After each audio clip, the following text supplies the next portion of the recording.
Greetings, fellow repairers of Land Rovers and various other things. Now, I finally got my new car, and well, newish, although it is 10 years old, and I'm sure you're all wondering what I ended up going for.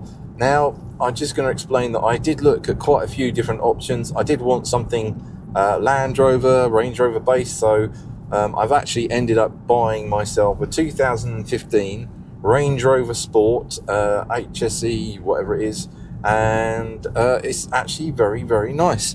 Now, I know I said in the survey that I did that I would like to get a car with 7 seats, but it just turned out that the discoveries that really are for sale, and I'm not really someone that likes buying privately. I prefer to buy from a garage just because there's a little bit of recourse if someone, does do something to you. I know it's not perfect, but I wanted to get I was looking at a lot of Discovery 4, so looking at automatic cars anyway.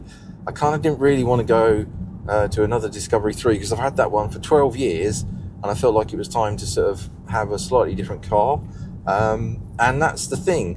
When I started looking, I couldn't find a Discovery Discovery 4 that I really sort of loved and was in a great price range, and they are quite expensive because they're sought after, and I can understand why, because they're much nicer than the new one.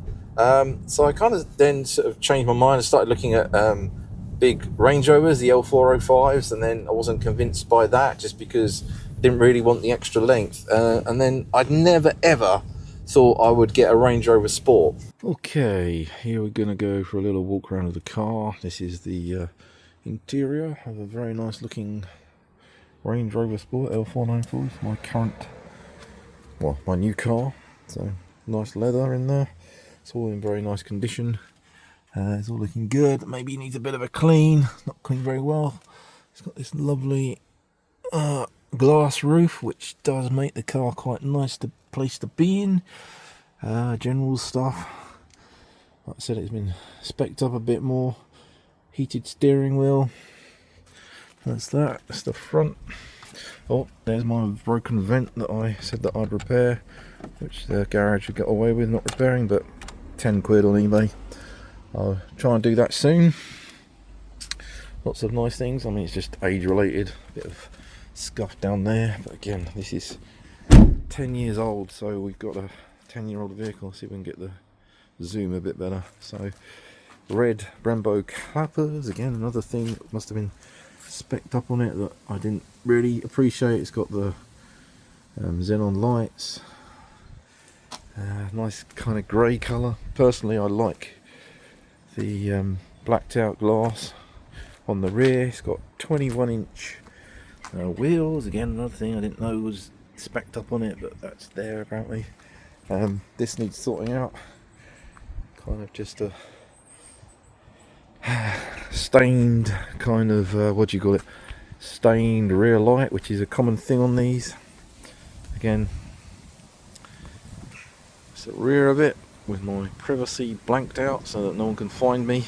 I'm going to replace this rear wiper hiding under here that you can't see, because that's not very good. So one thing it does have a bit of on the side, which won't be very apparent in a walk around, is some they must have lived down a lane or something, so it's a bit scuffed. Hopefully the audio on this will come out despite the wind blowing around. This is on my camera. What we've got here, Brembo, whatever that means. Nicely spec'd up brake calipers. I've already done wiper blades, which I always do when I buy a newer car or change car. Yes, overall very nice.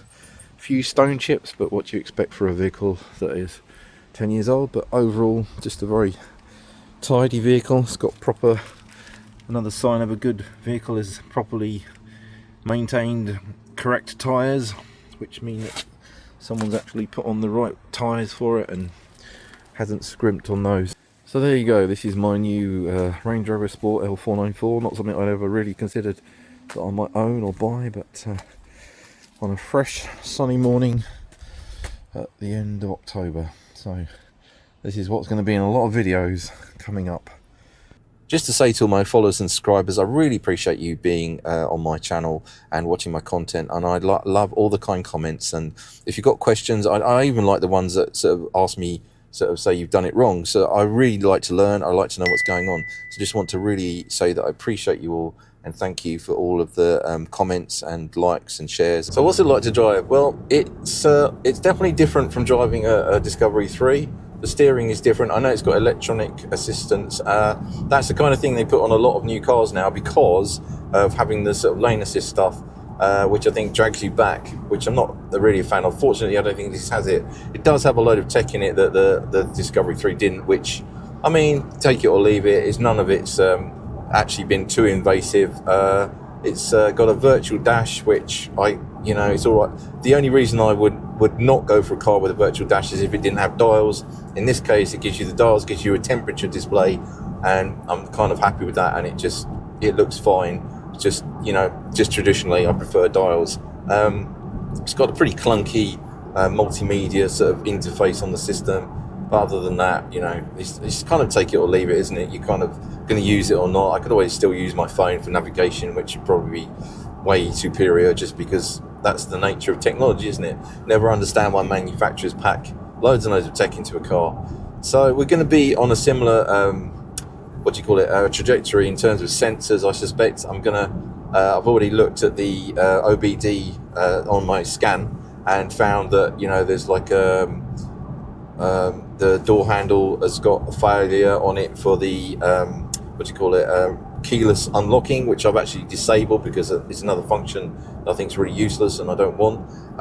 Other features I don't like on it are it's got an electronic boot, which I think, and again, is a really pointless feature and just makes you look like an idiot when you're waiting for it to shut.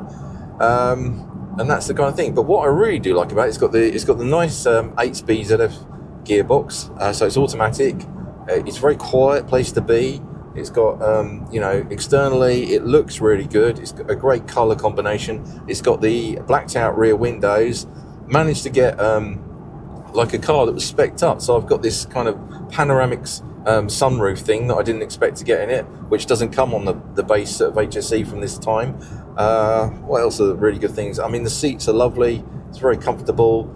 It's really nice in the back as well for my kids.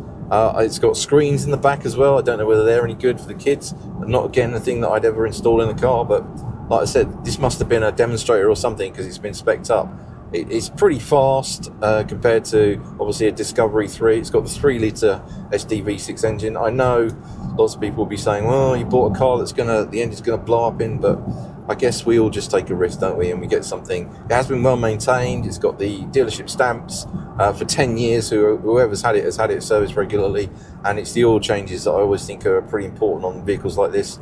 Again, it doesn't seem to have been driven particularly sort of wildly, or there's nothing really damaged on the internal. It's not all scratched on the plastics and everything. So I'm lucky and I found it, which is why I pursued this one.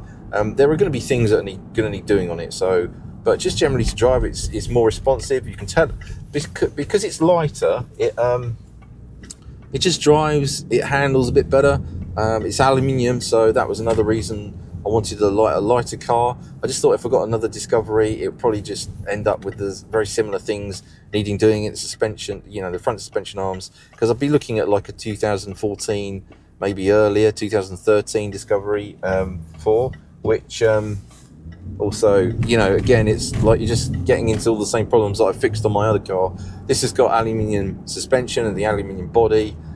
So far, so good. There's no knocks or bangs or clunks coming from underneath it. That's really good. It's quite a few hundred kilograms lighter, which I'll probably flash up on the screen. The engine's nice. I mean, I don't really know much about automatic gearboxes and all that. I mean, it seems fine to me. I'm not going to drive it like a maniac. I don't really, I didn't want it for the performance. I just wanted it because I like the car. I like the fact that it's got the a gear knob rather than the rotary selector. I prefer the gear knob on it. I know they can fail, but that's also something that you can repair, so that could be one of the things I do. And it just generally, overall, it's a very nice place to be.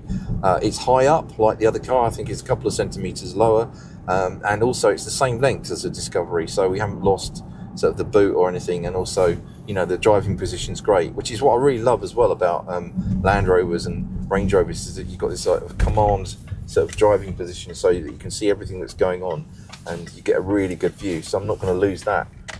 That's another thing, like with, say, I looked at Discovery Sports, again, wasn't really convinced. Again, the engines on those, and they, you know, it's just like different cars, and out of all of what I saw, this was the best, and I really like it. So this is my new car, and this is what I'm going to be living with for a bit.